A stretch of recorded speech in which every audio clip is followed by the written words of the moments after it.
Quantos querem palavra de Deus para o seu coração? Amém. Amém. Estudo 765. Na semana passada nós estudamos 766 e hoje o 765 nós invertemos, né?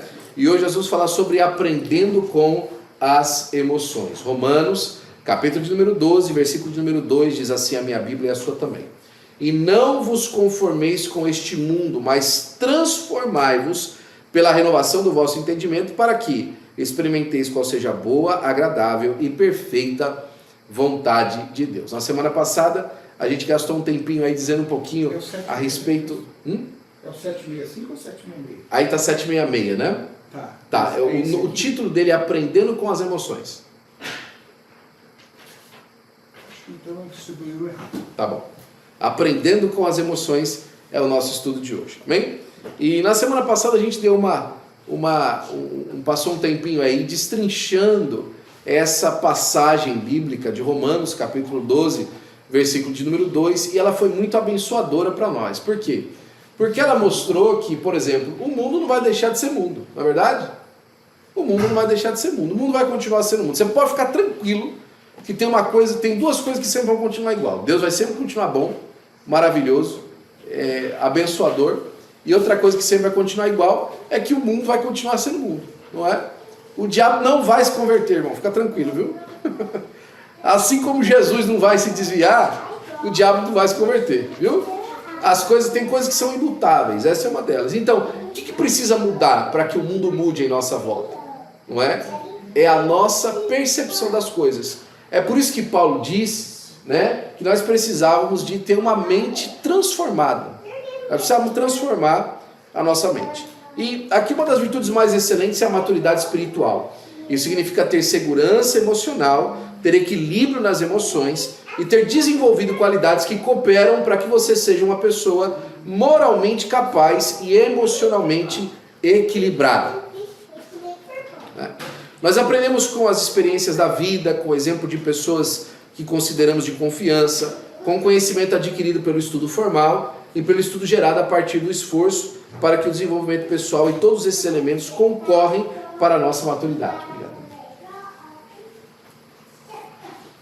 Como pessoa, como profissionais e até mesmo como crentes. Mas é lamentável que no mundo de tantos ataques e desafios mentais e psicólogos, ou seja, do pensamento e da razão, aprendemos tão pouco como que é desenvolver uma maturidade emocional. É justamente nesse vácuo que nós queremos entrar um pouco hoje, né? Nesse vácuo de conhecimento bíblico dessas coisas, ok? Irmão, se você abrir a sua internet hoje e você aí começar um pouquinho de frases motivacionais, já você vai parar num coach que vai estar falando para você sobre questão das emoções, não é? E ele vai falar para você de maturidade emocional numa perspectiva psicológica estoica. O que eu quero dizer com isso? Ele vai falar para você de uma escalada de conhecimento onde o foco é não se emocionar mais. E não é isso que a Bíblia trata. Não é essa a questão bíblica. A escalada emocional que eles vão fazer é para que você se torne cada vez uma pessoa menos ligada às suas emoções. Não é o que a Bíblia trata. A Bíblia trata de você conseguir manipular as suas emoções de tal forma que você seja emocionalmente equilibrado. Ou seja, a questão não é se emocionar, é se emocionar com equilíbrio. É saber como se emocionar. É saber o que fazer com as emoções. Essa é a chave. Essa é a chave bíblica que é diferente das outras questões. Portanto, compreender e aprender com as emoções é uma jornada profundamente bíblica e necessária. Emoções não são inimigas da fé. Elas podem ser santificadas, direcionadas e usadas para a glória de Deus. Esse estudo busca compreender como a mente percebe e interpreta as emoções e como nós expressamos essas emoções tão rápidas. E quem realmente nós somos à luz das nossas respostas emocionais. O foco aqui não é desenvolvimento da inteligência emocional, mas o reconhecimento e a reflexão bíblica sobre as emoções em sua origem, manifestação e expressão. O que no final nós queremos é que você se emocione como Jesus. Que você se pareça com Jesus nas suas emoções. E dá para se parecer com Jesus nas suas emoções? Dá, nós vamos ver hoje. Em nome de Jesus. Amém? Primeira parada aí do nosso estudo. Se você não tem o estudo aí com você, você me pede depois que eu mando para você o nosso estudo aqui, para a gente poder compartilhar com você que está conosco online, tá bom? Emoções e sentimentos. Eu falo para você online, porque os irmãos que estão aqui com a gente hoje estão todos com um panfletinho que a gente provê, o nosso ministério provê para esses estudos do culto de ensino. Então, se você vem ao vivo, é melhor. Amém? Plim, plim. Vamos lá. Emoções versus sentimentos. As emoções são parte essencial da existência humana e surgem como reações automáticas e intensas aos estímulos específicos. Ou seja, se emocionar ou emocionar-se é uma das mais essenciais características humanas. É se emocionar. É isso que faz a gente, não é? Quando você vê uma pessoa que você não emociona, você fala assim, esse cara não é gente, o cara não chora, o cara não ri, não faz nada, né? Parece um robô, não é? Se emocionar é coisa de pessoa, não é? É normal se emocionar, não é? Como alegria, medo, ira, tristeza, elas são em geral de curta duração e estão ligadas a respostas psicofisiológicas rápidas do organismo. A gente viu isso aí na semana passada um pouquinho. Já os sentimentos são estados afetivos mais duradouros, construído a partir da interpretação consciente das emoções. Ou seja, as emoções surgem de forma inconsciente, mas os sentimentos são as interpretações das emoções de forma consciente. Eu dou um exemplo para você aqui muito claro. Você tomou um susto, porque tal pessoa fez alguma coisa contra você. Ou você ficou surpreso. Se aquela surpresa for ruim, você então fica sentimentalmente decepcionado. Ou você sente tristeza, não é? Aí você de repente deram uma notícia para você e você sentiu alegria, a emoção que veio alegria. Essa emoção de alegria vai causar em você um sentimento de felicidade. Então as emoções, elas são o preâmbulo dos sentimentos. Agora, é impossível você controlar uma emoção. Você não querer se emocionar. Inclusive, não é só impossível, mas é nocivo parar as emoções. Agora, você pode muito bem, com a graça de Deus, controlar o que você vai sentir. Como você vai se sentimentar por aquilo, se eu posso dizer dessa maneira. Não é? Você não pode controlar uma emoção, mas você pode controlar um sentimento. Não é? Você pode se controlar naquilo que você vai sentir. E é aqui que mora a chave. E é aqui que seu coach preferido não te falou. Não é? Porque eles falam para você, não, você não tem que ficar irado. Não. Deus ira-se todos os dias. O que você vai fazer com a ira? Não é?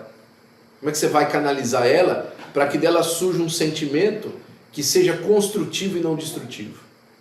Porque uma ira não bem sedimentada em um sentimento que a traga um controle, ela é destrutiva.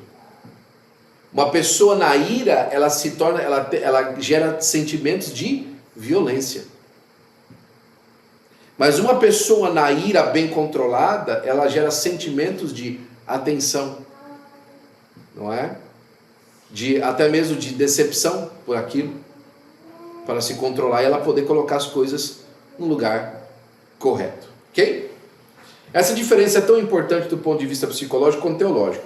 Deus criou o ser humano à sua imagem e semelhança, ou seja, Deus se emociona. Deus tem sentimentos. Isso aqui a teologia clássica, principalmente grega e helenista, não aceita de jeito nenhum. Não é?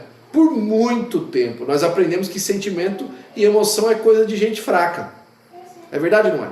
Não, você não pode se emocionar porque não. Emocione-se. Agora controle seus sentimentos. Não é? E canalize as suas emoções. Não é verdade? Eu lembro até hoje, o pastor gosta de usar essa expressão também. Eu não sei se você lembra quando a Lady Di morreu, não é? A princesa Lady Di. Lembra quando ela morreu?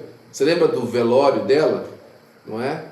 O príncipe William e o Harry andando do lado do caixão, e eles andavam de rosto enlutado, rosto sério, mas não tinha... né? Você acha que eles não estavam emocionados? Profundamente. Eles estavam profundamente emocionados, não é? De vez em quando a câmera chegava perto e mostrava uma lágrima descendo. Só que eles estavam controlando o que eles estavam sentindo, não é? Eles estavam sob o controle das suas emoções e dos seus sentimentos, não é? É disso que a gente está falando. O próprio Deus é revelado nas Escrituras como alguém que experimenta emoções como ira. Olha o Salmo 7,11. Deus é juiz justo, um Deus que se ira todos os dias. Está na sua Bíblia, que Deus se ira todos os dias. Agora, já pensou se Deus agisse todos os dias conforme a sua ira? Já pensou?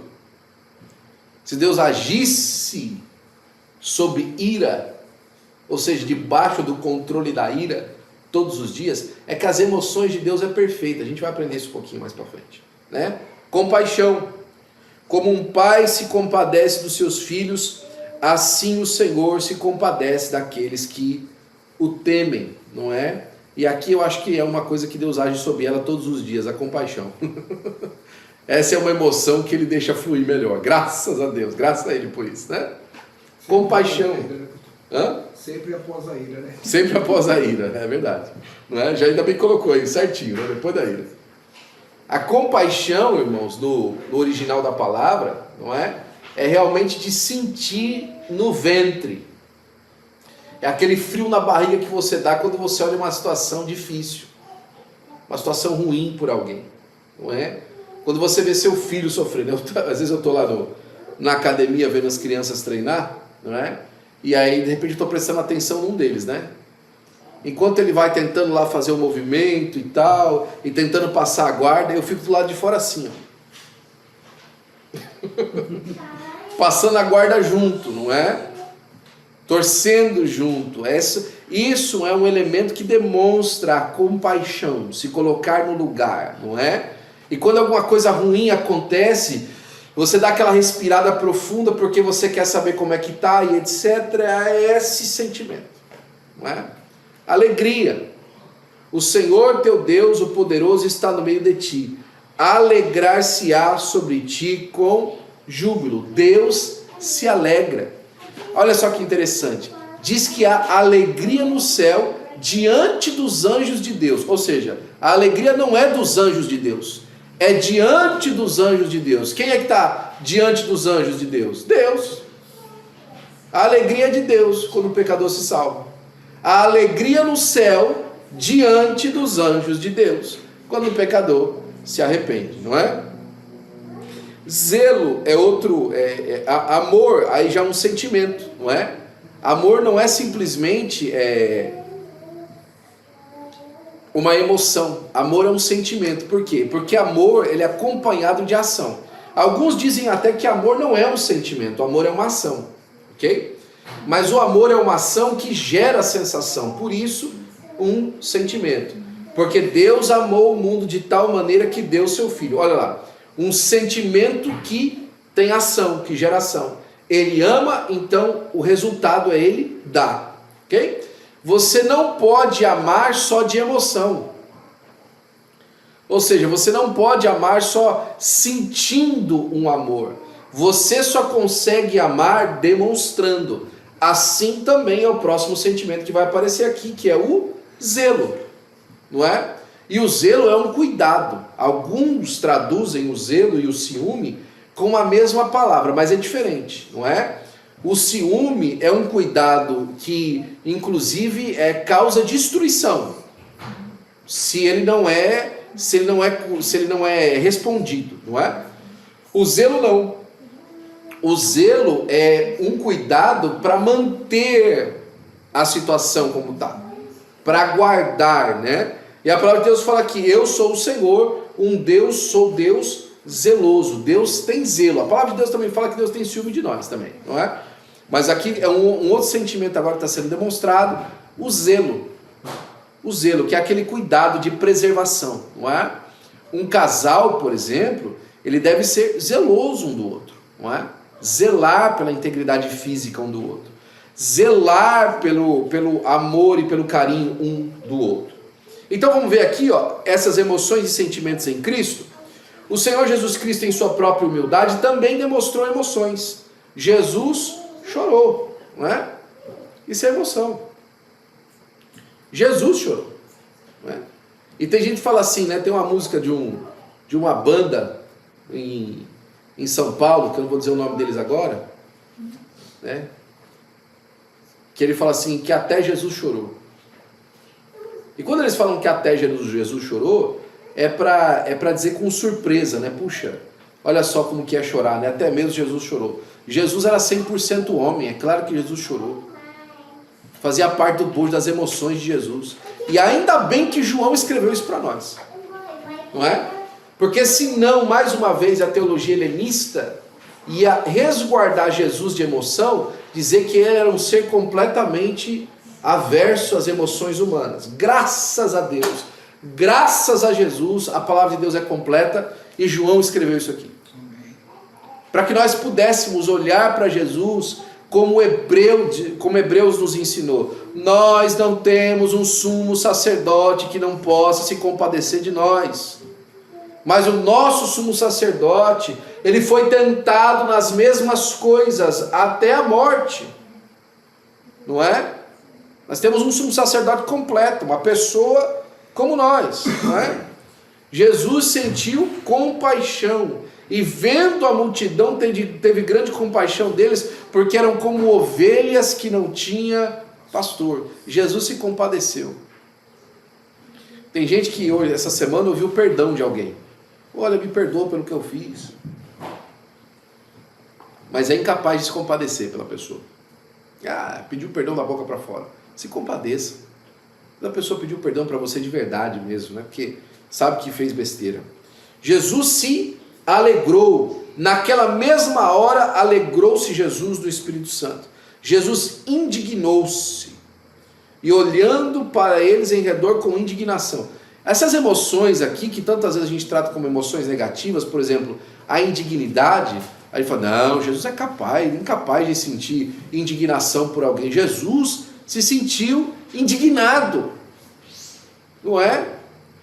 Que é um sentimento muito próximo a uma frustração, não é verdade? Jesus sentiu sentimentos também, amor profundo pelos seus discípulos. Havendo amados que estavam no mundo, amou-os até o fim. Olha o amor de Jesus aqui manifestado. Isso aqui é muito interessante. O amor de Jesus manifestado mais uma vez em ação. Jesus falou assim, olha, não existe, João 15:35, não existe amor maior do que esse, do que dar a sua vida pelo amor dos seus amigos. Ok? Ele fala assim, olha, o amor manifestado em ações é a entrega da própria vida por aquele a quem se ama. Jesus manifestando em sentimentos. E também angústia, não é? No domingo nós falávamos um pouquinho sobre angústia, não é verdade? Jesus sentiu angústia. E a angústia que Jesus sentiu, não é essa angústia que a gente às vezes sente, na maioria das pessoas, né, de passar um tempo ruim. Ele foi angustiado até a morte. Algumas pessoas já passaram isso na vida, não é? De você achar que você vai morrer por causa daquele sentimento. Já passou uma angústia tão forte que você achou que você ia morrer por causa daquele sentimento? Não, eu vou morrer, aqui eu vou morrer hoje. Eu estou sentindo uma angústia tão profunda que parece que vão me tomar a vida. Jesus, a palavra de Deus fala que ele falou assim, a minha alma está cheia de tristeza até a morte. E Lucas escreve que essa tristeza era tão profunda que ele começou a suar espessas gotas de sangue. E a psicologia aferiu muitos anos depois, em pesquisa, que é possível alguém, por causa de um extremo estresse, começar a suar sangue. Agora, você imagina o estresse de Jesus, o nível de angústia, do sentimento, onde o corpo gera uma reação, literalmente uma reação psicossomática, não é? Que começa na psique. Psique é a palavra grega para alma, que começa na psique e se manifesta na soma, na carne, psicossomática, não é? Duas palavras gregas, psico, né? Psique de alma e soma, de carne, de corpo, ok? Psicossomática, que manifesta na vida de Jesus que ele começa a suar espessas gotas de sangue. Muitos cristãos foram ensinados a reprimir emoções ou negarem sentimentos como forma de demonstrar maturidade espiritual. Aqui, muita gente acha, escuta isso aqui, você precisa de anotar isso aqui. Se você não aprender muita coisa hoje, aprende isso. Muita gente acha que reprimir emoções é maturidade. Somente o homem. Não é? Depois de uns anos de casado, ou então logo no começo, para mostrar que é machão. Que foi, meu amor? Ficou chateado? Não. Ficar chateado por causa disso? Está com a alma mordido, triste, porque foi feito aquilo. Ah, isso aqui não tem nada não.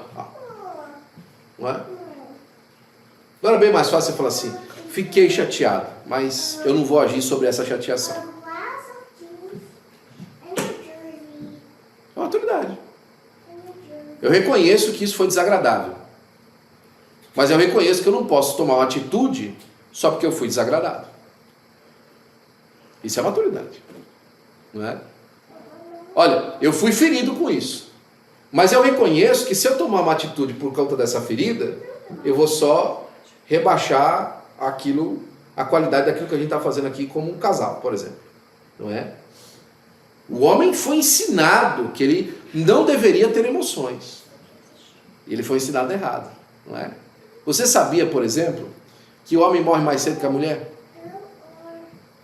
Estatisticamente, em todo casamento, não é?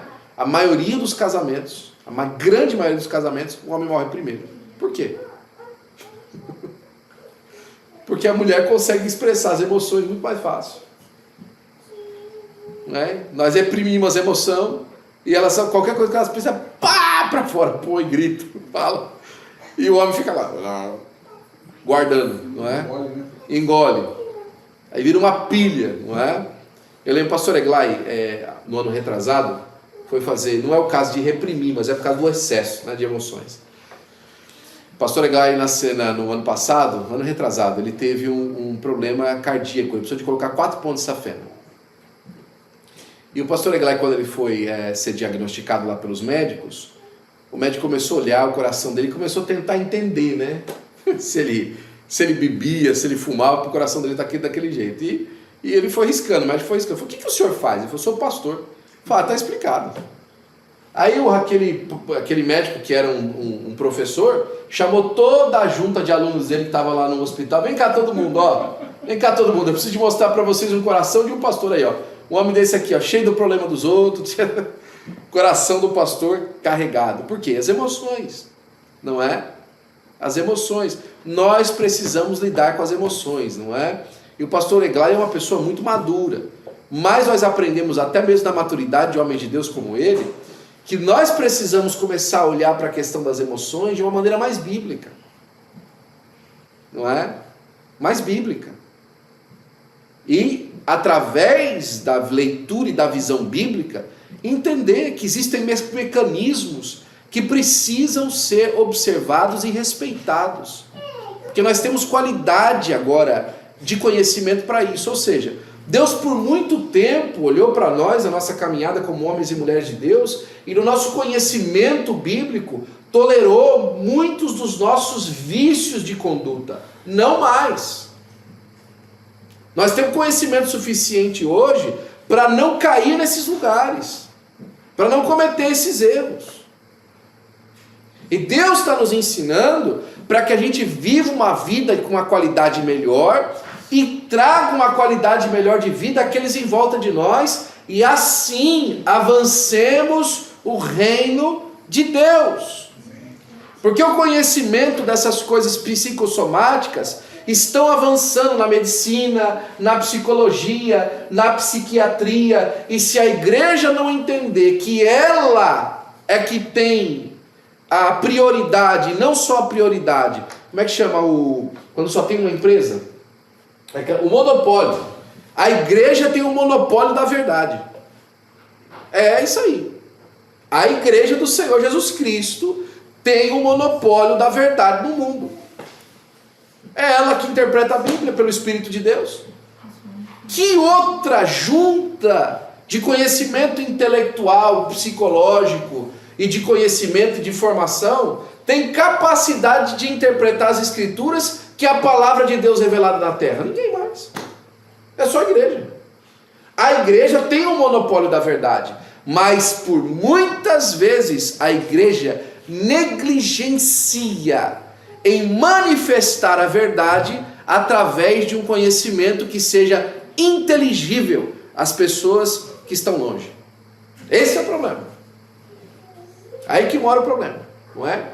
Paulo fala para Timóteo que a igreja é a coluna e a firmeza da verdade. Se você derruba a coluna, acaba a firmeza. O que acontece com a verdade? Ela desmorona. É por isso que eu falo para você. A igreja tem o monopólio da verdade. Agora, se a igreja não manifesta a verdade da maneira que ela precisa manifestar, esses fragmentos de verdade que vão aparecendo ofuscam o conhecimento real do que a palavra de Deus diz. Continuamos, não é? Na área da psicologia, esse processo é descrito como a parte da inteligência emocional. Compreender e aprender como as emoções e a jornada profundamente bíblica é necessária. Emoções não são inimigas da fé. Elas podem ser santificadas, direcionadas e usadas para glorificar a Deus. Então vamos lá. Origem das emoções, perspectiva bíblica e científica. As emoções derivam da nossa criação como seres espirituais, racionais e relacionais. O ser humano é apresentado nas Escrituras como uma unidade complexa do corpo, alma e espírito. Ou seja, o homem é uma manifestação complexa, ok? De várias partes. A própria palavra de Deus fala na primeira carta de Paulo aos Tessalonicenses, capítulo 5, versículo 23, e o mesmo Deus de paz os santifica em tudo, em todo o vosso espírito e alma e corpo, sejam plenamente conservados, irrepreensíveis para a vida do nosso Senhor Jesus Cristo. Ou seja, ele fala de que o homem é tricotômico, ele tem 3 partes, e essas 3 partes se relacionam, espírito, alma e corpo. E nessas 3 partes se manifestam emoções. Você tem emoções que elas se manifestam mais no seu corpo, emoções que se manifestam mais na sua alma, e outras no seu espírito, mas todas as emoções tocam as 3 partes. Todas elas, de uma maneira diferente, ok? A alma é onde habitam os sentimentos, a vontade e o intelecto. Ela é responsável pelas experiências emocionais. Além disso, o livro dos Salmos revela que Deus conhece as nossas emoções profundamente. Olha o Salmo 139. Se você tiver condição depois, lê todo o Salmo 139. Anota aí, tá bom? Para você ler depois. Senhor, Tu me sondaste e me conheces. Tu conheces o meu assentar e o meu levantar. De longe entendes o meu pensamento, e são todos os meus caminhos bem conhecidos de ti. Isso sugere que as emoções não são apenas conhecidas por Deus, mas fazem parte do nosso design original. Deus nos fez com emoções, mais uma vez, não é? Os estímulos internos ou externos, eles são medidas por áreas do cérebro, como sistemas límbico, né, que dá essa ideia, especialmente as amígdalas, né, que regulam o medo, a raiva, a alegria e outros estados afetivos. Pesquisadores apontam que as emoções básicas como tristeza, alegria, raiva e medo são universais entre os seres humanos e se manifestam desde a infância, mesmo sem aprendizado cultural. Ou seja, irmão, o homem é inteligente não porque ele aprende alguma coisa, é porque ele nasceu inteligente. Olha que coisa interessante. Eu assisti isso ontem. E para você que gosta de computação, então você vai amar isso aqui. É muito interessante. Nós estamos na era da inteligência artificial, não é verdade? Na China, eles estão desenvolvendo alguns computadores onde o processador, parte do processador, é feito de células do cérebro. Vou repetir para você. Onde parte do computador, dos processadores, é feito de pequenas células do cérebro que eles estão fazendo de maneira artificial. Por quê? Porque eles descobriram que um computador, ele aprende aquilo que ele é ensinado. Mas o cérebro humano tem a capacidade de aprender sozinho. Eu te dou um exemplo de uma criança. Se você abandonar uma criança no meio do mato e de alguma maneira ela sobreviver, o dia que você voltar e tiver um adulto lá, vai ter um adulto andando sobre os 2 pés. Porque ele aprende a andar. Não é? Ele aprende a andar sobre os 2 pés. E isso vai acontecer com ele. Ok? Você pode pegar uma criança conforme ela vai fazendo, né? Ela vai pegando, primeiro ela pega o seio da mãe e vai apertando. Como é que ela descobre se ela apertar, ela consegue mais fluxo de leite? E depois ela aprende a pegar na mamadeira, e depois ela vai subindo e tal. E não tem muita interação de aprendizado para que ela vá aprendendo as coisas. Se você ficasse mudo tratando dela, ela ia aprendendo aquela mesma coisa. Porque o cérebro do humano aprende sozinho. Agora, antes disso, tem uma linguagem, não é? Que é essa linguagem das emoções e dos sentimentos. Aqui tem uma outra coisa que eu gosto de pensar, dessas vezes minha loucura, tá bom? Me aguenta aí 2 minutinhos só para me falar isso aí. Que língua que Adão e Eva falavam? Qual que era o idioma que Adão e Eva falavam? Né? Aí, dias atrás apareceu um cidadão na internet falando assim, eles falavam língua estranha, né? Língua do céu. Não, meu amigo, não faz isso comigo. Não é? Vamos mais para trás então? Vamos mais para trás? Ok? Em que idioma Deus falou haja luz? Não é? Aí alguém fala assim, foi em hebraico, pastor, porque o hebraico é a língua que ele se manifestou para os judeus. Não. Aí a minha pergunta para você é outra, né? E para ter língua, precisa ter som? Precisa ter fonema? Precisa ter junção silábica? Não. Não é? Você já viveu tão próximo de alguém que ao você trocar o olhar a pessoa já sabe o que você quer dizer sem você abrir a boca? Teve linguagem aí? Não. Por quê? Porque a nossa inteligência pessoal, ela já cria em si uma linguagem, uma manifestação idiomática, mesmo sem nenhuma palavra. O que eu quero dizer com isso? É que as nossas emoções, mesmo que elas tenham nomes diferentes, elas são universais. O jeito que se sente medo no Japão é o mesmo que se sente medo nos Estados Unidos. Ok? Apesar da palavra para medo em inglês ser fear, e a palavra para medo em português ser medo, e a palavra para espanhol ser parecida, miedo, cada um fala diferente, mas é a mesma coisa que ele sente. Porque são universais. E por que elas são universais? Porque o homem é um só. Só teve um Adão e uma Eva. Não é? É por isso. Uma das maiores provas, irmãos, é que nós somos frutos da mesma criação, é que todos nós carregamos em nós esses sinais que não fazem lógica nenhuma se o processo de crescimento era evolução natural. Emoção é uma delas. A outra que me deixa doido quando eu penso é paladar. Para que serve o paladar? Do ponto de vista da cadeia de seleção natural, para que serve o paladar? Ah, pastor, porque coisa amarga a gente cospe da boca. E tudo que é amargo é ruim para o corpo? E a pimenta? Ah, mas a pimenta é um mecanismo da planta, mas então por que a gente gosta de pimenta? Por que a gente aprende a palatar a pimenta como uma coisa que a gente gosta? Por quê? Porque nós somos feitos de uma maneira diferente.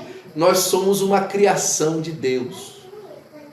Isso tem a ver com as nossas emoções, com a maneira como a gente se sente. Porque determinadas comidas nos fazem sentir alegres, felizes, e determinadas comidas nos trazem memórias que fazem com que a gente se sinta triste. Não é? Isso tudo é muito rico, irmãos. Mas vamos lá. Outra coisa que entra nesse aspecto, a gente precisa de começar a terminar, é o papel da mente nas emoções. E aqui tem um papel muito grande. Por quê? A Bíblia já apontava essa realidade da mente na interpretação das crenças centrais e dos esquemas mentais antes da psicologia moderna. É por isso, por exemplo, que o apóstolo Paulo fala no nosso textuário que nós precisamos transformar a nossa cabeça pela renovação, o nosso mundo pela renovação da nossa mente. A renovação da mente, segundo Paulo, não é intelectual, mas espiritual. E tem um fruto de transformação na conduta do coração. Em outro texto, lá em Colossenses 3:6, ele fala assim: pensai nas coisas que são de cima e não as que são na terra. O que ele está querendo dizer com isso? Ele está falando que a influência para a conduta da nossa vida não tem que estar diante daquilo que o mundo influencia a nossa vida, mas daquilo que o céu influencia a nossa vida. O nosso foco para interpretar as emoções e transformá-las em sentimentos é a percepção do céu. Eu vou te dar um exemplo claro nisso, no impacto que isso traz das emoções, ok? Vai num velório. Vai num velório de crente e vai num velório de ímpio. Você quer saber como é que isso impacta direto? Vou te dar o lugar mais difícil de lidar. Vai no velório. No velório de crente, irmão, está todo mundo triste. Mas todo mundo fala assim: o Senhor levou. Consolado. Não é? Ainda que depois a pessoa vai ter dificuldade de tratar aquela situação, que ela se indigne depois, que ela passe por problemas, ainda mais dependendo de como é que foi a situação. No momento do velório, as pessoas crentes estão consoladas. Por quê? Porque elas observam aquela situação à luz da palavra de Deus. É verdade ou não é?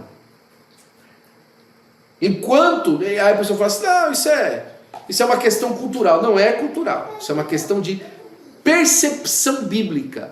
E aí é o que às vezes, muitas vezes acontece, porque você às vezes está tratando uma sociedade culturalmente bíblica. Eu vou te dar um exemplo disso. Não, porque o velório de rico é assim. Não é velório de rico. É porque aquelas pessoas, elas têm uma cultura bíblica. E elas observam a questão da morte, na maioria das vezes, como um passamento para uma outra esfera de vida. E elas tratam aquilo ali, mesmo só com conhecimento bíblico cultural, como uma questão espiritual. Eu não estou defendendo aqui que a pessoa é salva. Eu estou falando para você que ela tem uma percepção cultural. Enquanto se fala de vala, aquilo ali é terrível, aquilo ali acabou. Aquilo é o fim, não é? É por isso, por exemplo, que às vezes os casais que são ímpios e que não têm conhecimento, se acontece muito, a esposa morre, uma semana depois o cara dá um tiro na cabeça. Por quê? Porque não tinha percepção espiritual daquele acontecimento. Não sabia o que ele significava. É isso que nessa hora Paulo fala assim: você precisa transformar a sua mente. O mundo que está em volta de você. Por quê? Porque o mundo vai ser mundo. Mas se você não transformar a sua mente da maneira como você percebe o mundo, é que as suas emoções vão ser afetadas. O impacto das emoções não transformadas, então, não é?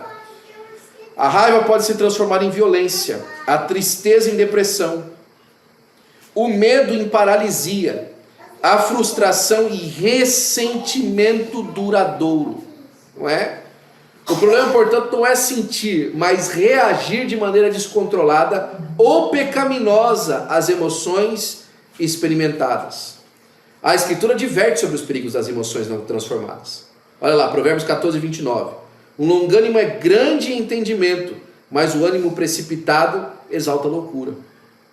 Essa aqui para mim é uma das melhores. Provérbios 16:32. Melhor é o que tarda em irar-se do que o poderoso, e o que controla o seu ânimo do que aquele que toma uma cidade.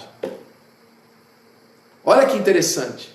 É melhor controlar o ânimo do que aquele que sai destruindo e tal e consegue conquistar uma cidade inteira. Porque uma pessoa calma é uma pessoa em controle. Uma pessoa em controle das suas emoções, não é? E aqui, eu vou repetir para você, não é não emocionar-se, é saber o que fazer com as emoções. Não é tapar a emoção, é saber o que fazer com ela. O descontrole emocional é comparado à insensatez e coloca o indivíduo em rota de autodestruição. E há pessoas que se orgulham disso. O apóstolo Paulo adverte sobre a ira não resolvida. Irai-vos, mas não pequeis. Não se ponha o sol sobre a vossa ira. Não deis lugar ao diabo. Olha só. Você não tratar as emoções, você simplesmente tapar ela, é deixar ela para o diabo usar amanhã. Não é? Quando você permite as emoções inflamadas permanecem sem correção, abrimos brechas espirituais que podem ser exploradas pelo maligno. Do ponto de vista clínico, a falta de regulação emocional está relacionada ao surgimento de transtornos como depressão, ansiedade generalizada, fobias, síndromes do pânico, ou seja, manifestam-se no corpo por meio de dores, insônia, taquicardia, doenças psicossomáticas. O cristão precisa aprender e reconhecer os sinais das emoções na sua vida e buscar auxílio primeiro na palavra e na oração e, quando necessário, no aconselhamento pastoral e ou terapêutico cristão. Emoções não devem ser abafadas, mas orientadas. A sabedoria de Deus capacita o crente a manter o domínio próprio. Quantas vezes eu já ouvi que por conta de emoção pessoas ficaram literalmente e espiritualmente endemoniadas. Isso mesmo. Por conta da frustração que a pessoa teve e ela ter tomado um ressentimento de mágoa, de dissabor, aquilo abriu uma brecha pecaminosa na vida e a pessoa foi endemoniada. Não é? Tem um caso bastante específico disso, mas o horário não nos permite. Uma outra oportunidade a gente pode falar isso para vocês. A Bíblia e a expressão emocional. O livro dos Salmos é talvez o maior exemplo disso, que nos mostra as expressões de alegria, né? As expressões emocionais. No Salmo você tem alegria extrema, Salmo 9, você tem angústia profunda, você tem ira e desejo de justiça, sentimentos de abandono, não é? Isso acontece bastante no Salmo. Então a questão não é você não se emocionar, mais uma vez. A questão é você entender que as emoções elas existem e você pode expressar a maneira como você quer, não é? Alguém disse assim algum tempo atrás: você não pode escolher a fase da vida que você vai viver, mas você pode escolher a canção que você vai cantar. Você pode escolher o que você vai fazer durante essa fase da vida, não é? Inclusive, irmão, tem dia que é dia de chegar diante de Deus e abrir o coração. Senhor, eu estou chateado, eu estou triste, isso aqui aconteceu, não é? Olha, isso aqui é uma coisa que tem me ferido e tal. Abrir o coração para Deus. Abre o coração para Deus. Não sei, não, Senhor, eu estou aqui na sua presença, muito feliz de estar na sua presença. E você acha que Deus não está vendo que você está mentindo? Não é? Eu lembro que uma vez eu fui orar por um casal que estava passando por um problema grande e aquilo me tirou do sério porque tinha 2 crianças vendo aquela situação. E aí eu falei para eles, assim, olha, eu vou fazer uma oração por você. Senhor, hoje eu não estou com prazer nenhum de entrar na tua presença por causa disso aqui. Esses 2 aqui estão me tirando do sério. Seja sincero, Deus está vendo. Deus está vendo. Eu agradeço que o Senhor abriu essa porta para mim chegar diante do Senhor. Mas me ajuda, porque está difícil. Eles 2 não se entendem e estão destruindo essa casa. Falei para Deus, na frente deles. Eu não vou falar pelas suas costas, não, vou falar na sua frente que eu estou sentindo para Deus. Não é? Abra seu coração para Deus. Não seja uma pessoa, não está acontecendo. Vai lá para a oração, ajoelha. Grita com o céu. Senhor, me ajuda, tem misericórdia de mim. Abre o Salmo 123.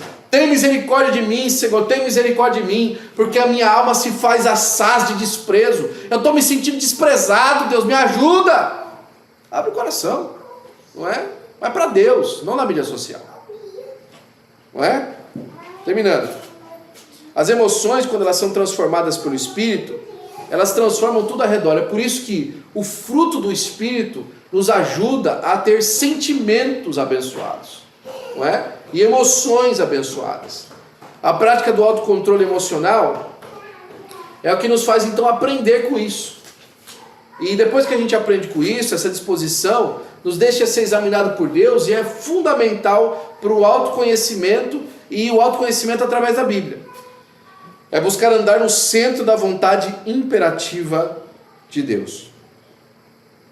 Jesus perguntou aos discípulos: por que estáis perturbados e por que sobem tais pensamentos no seu coração? Ele estava levando-os à reflexão do seu estado emocional. Ele não censurou imediatamente, mas conduziu ao reconhecimento do seu estado emocional para então curá-los com a verdade, a sua presença e ressurreição. Ou seja, Primeiro, reconhece o que está acontecendo. E depois a gente vai caminhar pelo caminho da verdade, não é? Então, ó, 4 coisas práticas aí para você fazer e ser renovado nas emoções e ter as suas emoções transformadas. Leia a sua Bíblia de maneira meditativa. Comece a comparar o texto bíblico com a sua vida. Faça uma leitura comparativa, contemplativa da Bíblia. Vai lá ler a história de Davi. Vai ver como ela se compara com a sua. Vai lá a história de Moisés, vê como é que ela se compara com a sua. Vai para a história dos reis de Israel. Gente, a história dos reis de Israel, para você fazer paralelo de conduta, de perfil psicológico, é extraordinário, não é? Você vê gente megalomaníaca, você vê gente tímida, e as emoções deles ali manifestadas. Vai orar de maneira reflexiva, com expressão sincera das emoções, não é? Fala para Deus como é que você está se sentindo. Quando você aí estiver indo para o trabalho fechado dentro do carro, começa a orar: Senhor, hoje eu não estou bem não. Ou então o dia que você tiver: Senhor, eu quero te agradecer que hoje eu estou bem, viu? O Senhor hoje preparou um dia muito gostoso, obrigado, Senhor. Vai conversar com Deus, deixa Deus ser o seu psicólogo, compartilha com Ele, não é? Em vez de você pegar fazer aquele story lá, na sua mídia social, não. Compartilha com Deus o que você está sentindo, não é? Tenha diálogos espirituais com irmãos maduros, né? Pega seu telefone aí, liga para o pastor, pode ligar para o pastor. Pastor, eu queria conversar com o senhor sobre essas emoções aqui que eu estou sentindo. Está meio complicado. Vamos lá, vamos conversar, vamos falar a respeito disso, não é? Dias atrás eu liguei para o irmão e falei assim: meu amigo, vamos comigo lá não sei aonde? Ah, pastor, estou desanimado aqui, não estou querendo fazer nada não. Meu amigo, vamos então, bora, eu desanimo você, você me desanima, vamos embora. Eu conto para você minhas lamúrias, você conta as suas para mim, vamos embora, vamos lá. Vamos compartilhar, irmãos, uns com os outros. Vamos amadurecer as emoções, os sentimentos, em nome de Jesus, né? E aí, se você tiver tempo, não é? Escreva isso de maneira devocional. Faça um acompanhamento, faça um jornal disso, né?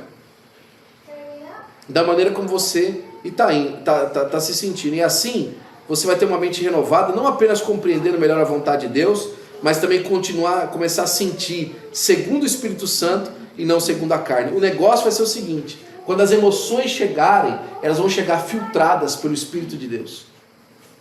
E aí você vai entender o que você está sentindo.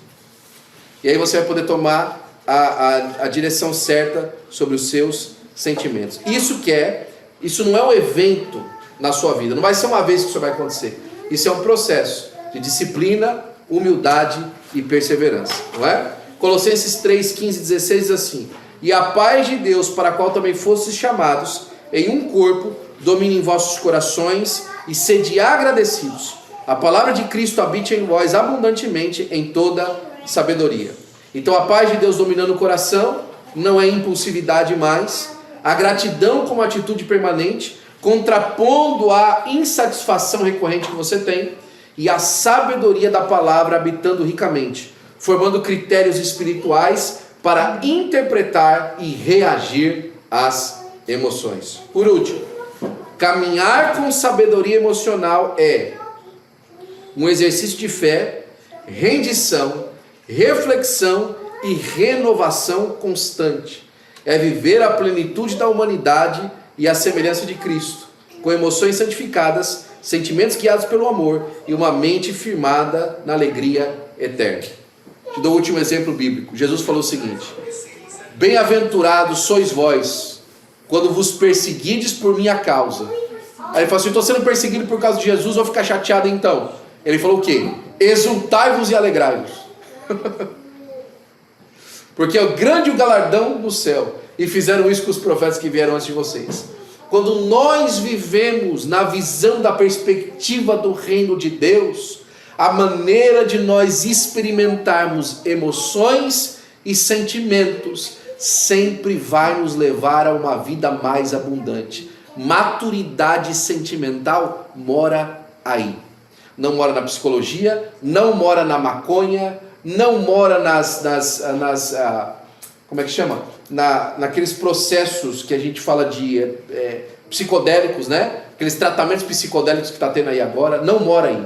Mora na presença de Deus com o Espírito Santo de Deus. Que Deus abençoe você em nome de Jesus.